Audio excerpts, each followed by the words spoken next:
In Module 2, Discover, we talked about finding the right tools for developing your leadership skills, and we looked at 5 fast action steps to help you intentionally develop your skills.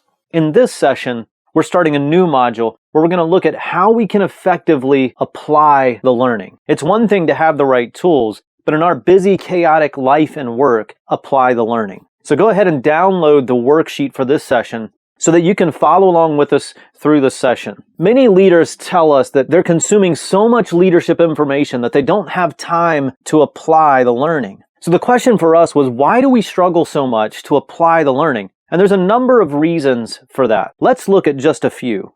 The first reason is because we're investing in others. And this sounds interesting because we already spend so much time investing in other people that setting aside time to invest in ourselves is difficult. We feel like we're stealing time away from other people in order to invest in ourselves, and we have a hard time justifying that. In just a few moments, we're going to show you how to invest in yourself without sacrificing your job or your home life. The important thing is for you to be aware that you first must start investing in yourself. You can't pass on to others what you do not already possess, and you can't lead others if you're not already leading yourself. So it begins with investing in you. And you're already doing a great job with this because you've invested your time and your energy and made a monetary investment into this fast track. So good job. You're already moving forward. So the first reason that we struggle to apply learning is because we're already spending so much time investing in others. The second reason, which probably is no surprise to you because again, you're here already, is busyness and distraction. You and I have very little margin, and so we live every day and we work every day with some level of distraction and overwhelm, some level of busyness. And for many of us, it's significant. It's the world that we live in. And so we've learned in our work with high-performing leaders all over the world that the primary reasons that leaders struggle with time and focus or busyness and distraction at work are for 2 reasons: productivity and priorities. Productivity, we don't know how to get more done. And there's a secret to it that I'm going to share with you in just a few moments.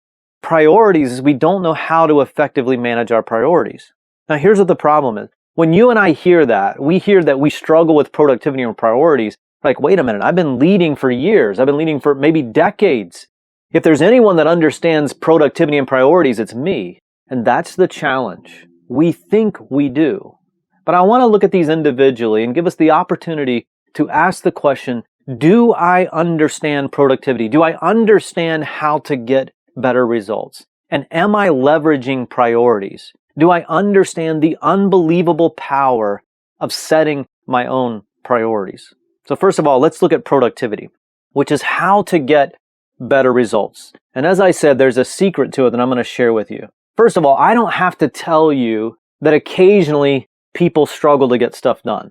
Particularly, we avoid those tasks that are tough to complete. You have team members that struggle with this. At times you struggle with this. Maybe you have family members that struggle with this. And by the time that people realize that they're behind, the problem or the project has become almost overwhelming or unmanageable. Since I'm primarily a task-oriented person, accomplishing tasks or achieving goals is more natural for me than it is for people who are naturally people-oriented.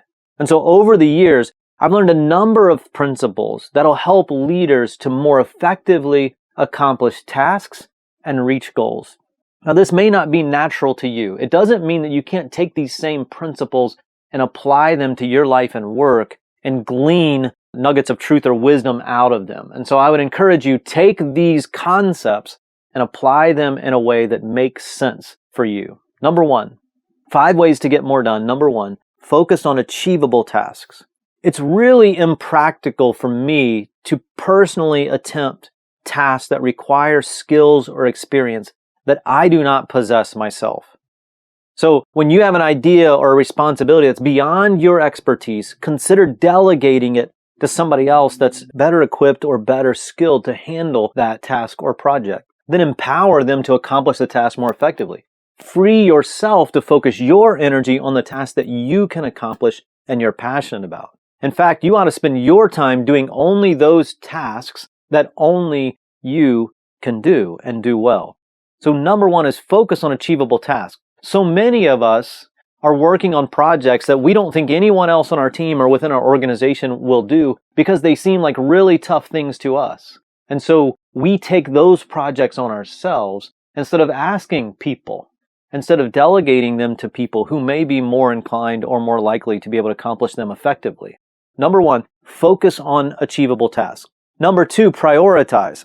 We're not going to spend a lot of time here because we're going to look at this in the next session, but a couple things I want you to hear right now. Prioritize. Once you identify the tasks that are achievable, then you need to prioritize them. Within an organization, it's best to prioritize them around whether it's the mission or vision or core values or strategy of the organization. If the task doesn't correspond or if it's a relatively small task, then it's likely for you, it's likely that it should be near the bottom of your to-do list, if on the list at all. So when you're thinking about prioritizing and you've set up kind of a structure for how you're going to prioritize things, if it doesn't fit neatly into one of those things, the question for you is, should I be focused on this at all, or should this belong to someone else? Number two, prioritize. Number three, do the simplest tasks first. And this is all about the snowball effect, if you've heard that concept before. Do the simple tasks first. When prioritizing, consider completing the simplest task first. As you complete the simple tasks, what you do is create momentum that encourages you and energizes you and others around you. You'll find that you have more energy and more excitement about your work and about the project. And as you gather momentum, others will also jump in and help because most people like to be involved in creating positive change. And so as you are able to get momentum by doing some of these simpler tasks first, you get more and more support by people who are energized and encouraged to help you along the way. Then number four, do your least favorite tasks early. Now, it took me a little while to figure this one out, and I'm still not super successful at it. But identify the tasks and responsibilities on your list that are your least favorite and do them early. Get them out of the way. If you don't, thinking about having to do them and dreading getting to them will drain the life out of you. In fact, seeing them on the task list will make you want to get up from your desk or get away from your work just so you don't have to think or worry about getting them done. But when you do accomplish them and you get them out of the way and you do it early, it allows you to passionately approach your other responsibilities. So do your least favorite tasks early. And then number five, hard work and positive results facilitate a fun, casual work environment. Those that work with us have heard me repeat this over and over again. When it's time to work, let's work smart and work hard in that order. When you do, you will greatly reduce your stress level and the anxiety of those around you. This doesn't mean that we can't have fun in our work. In fact, we have a lot of fun doing our work, especially when we're productive. And so what we work very hard at doing is working hard and working smart while we're working. That way we can take plenty of time away from the work so that we can enjoy those people and those things that are most important to us. When you apply these 5 concepts to your work, you'll be significantly more productive. And when your team applies these principles to their work, they'll be significantly more productive. And the byproduct is a healthier team environment. More margin, better connections and relationships, greater fulfillment in your work, and higher productivity.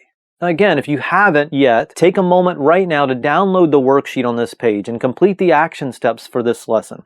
In this session, we looked at the first reason leaders struggle with time and focus. And in the next session, we're going to look at another reason why leaders struggle with busyness and distraction and the secret for dealing with it. In the meantime, remember, you don't have to get it perfect. You just need to take the next step.